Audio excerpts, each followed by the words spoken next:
तो जिसके पास नहीं है, चलो सेवा कर रहा है, तो वहाँ पे भी मैं आपको बता रहा हूँ, मान लीजिए कि आपको मान रहा है, आपके परिवार को मान रहा है, सेवा भी कर रहा है, परंतु माँ की मृत्यु हो गई, तो ये भी क्या है?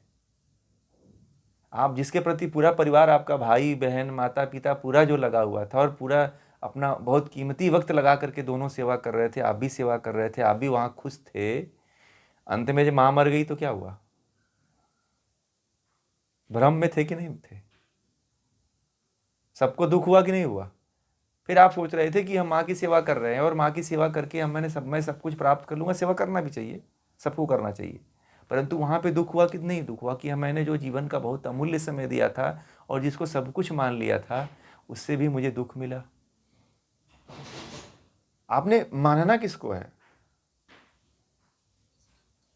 हाँ, बस घर में भी निष्कामी हो जाओ, बस एक ही, बस अंतिम और आखिरी बात आती है कि निष्कामी हो जाओ, सबके प्रति निष्कामी हो जाओ, चाहे पॉजिटिव हो तो भी, चाहे निगेटिव हो तो भी, आप पॉजिटिव हो जाओ। परमात्मा ने, अगर आप जिस तरह से चलोगे तो दूसरी तरफ से रास्ता खोज के रखता है, ठीक है? राम और कैकेयी के बीच में, राम जो है कौशल्या को सबसे अधिक प्रेम यदि कोई देता था तो कौन देता था? कैकेयी देती थी। और राम सबसे अधिक जो है कैकेयी के संपर्क में जीवन भर, कैकेयी ने ही उनका पालन पोषण किया था। कौशल्या ने भले जन्म दिया था, परंतु सबसे अधिक प्रेम यदि किसी ने किया था राम से, तो वो कैकेयी ने किया था। परंतु कई राम को ये पता, राम ने कभी आसक्ति नहीं रखा ना, फिर राम को कभी दुख ही नहीं हुआ कैकेयी ने उनको जब वनवास दिया, तो जाकर के कैकेयी का सबसे पहले पैर छूते हैं, आशीर्वाद लेते हैं कैकेयी से, क्योंकि वो क्या थे? निरासक्त थे।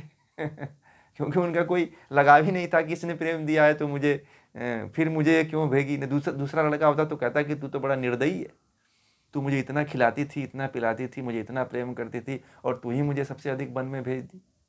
दूसरा आप होते तो क्या कहते? आप तो बड़ा दुखित होते, फिर कहते कि मैं आज के बाद किसी को माँ कहूँगा ही नहीं। परंतु राम तो सबसे पहले पैर उसी को छूते हैं, और राम कैकेयी का सबसे बड़े ऋणी थे। कहते थे कि मैं कैकेयी का बहुत बड़ा ऋणी हूँ, मैं माता कौशल्या से भी ज्यादा स्नेह उन्हीं से करता हूँ, क्योंकि वो निरासक्त भाव थे। राम का जीवन यदि आप उठा करके देखो ना, तो पूरा आप निष्कामी जीवन देखोगे। आप जिसे सबसे ज्यादा संबंध था राम का, उसके प्रति राम निष्कामी हो गए थे।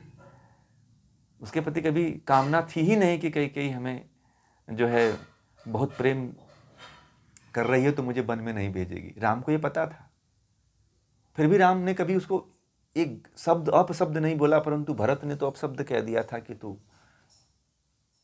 भरत ने बल्कि गाली दे दिया था। राम ने तो एक शब्द पूछ करके गए, उनको चरण स्पर्श करके गए, उनकी बातों को, कैकेयी की बातों को 14 साल तक निभाया। ये इसको निष्कामता कहते हैं भाई। परिवार में रहना है तो राम की तरह रहिए।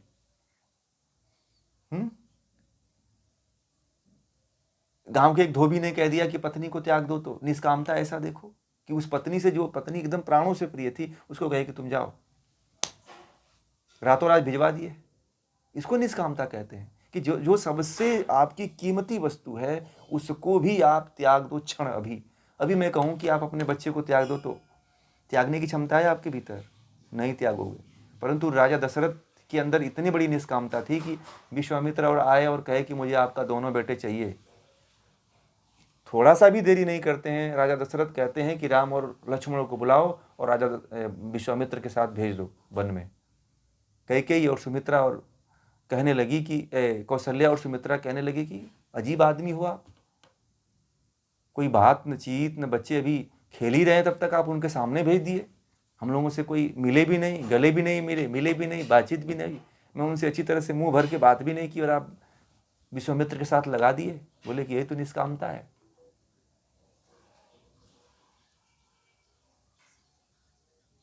इसीलिए तो आज कर निष्कामता। अब सुनीता जी कह रही थी कि निष्कामी कैसे हो, लोग कह रहे हैं कि परिवार में निष्कामी कैसे बने। ऐसे बनो ना आप कि किसी भी वस्तु, किसी भी व्यक्ति के प्रति आपकी आसक्ति न रहे।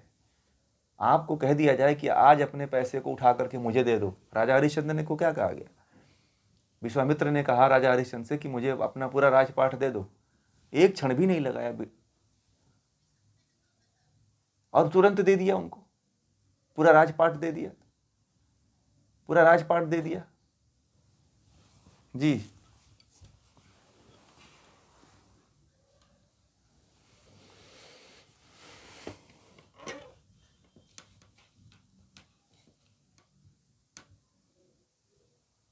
परंतु मोह में हो गई तो मैं मोह वाले पार्ट को नहीं कह रहा हूं, मैं निष्काम वाले पार्ट को कह रहा हूं, आप उसको पकड़ो। मैं कह रहा हूं कि निष्कामता देखो, ठीक है। हाँ, वहां पे निष्कामता को पकड़ो कि मैं जिस सिद्धांत को, ये जो कहानियां मैं जो बताता हूं वो कहानियां सही भी हो सकती हैं और नहीं भी हो सकती हैं, केवल उस दृष्टांत को समझाने के लिए मैं कहानी का उदाहरण देता हूं आपको। बात समझ में आ गई? कि वो चीज़ आपको क्लियर हो सके, और क्लियर सिद्धांत क्लियर होना चाहिए, बाकी कहानियां तो बहुत हो सकती हैं, ठीक है। आपको निष्कामता की तरफ निष्काम ही होना है तो ही आप मिथ्या ज्ञान से दूर हो पाओगे। आपका जो परिवार में जो भी है वो आपका कुछ नहीं है, आप तो हर चीज़ को अपना मान के बैठे हुए हो, ठीक है।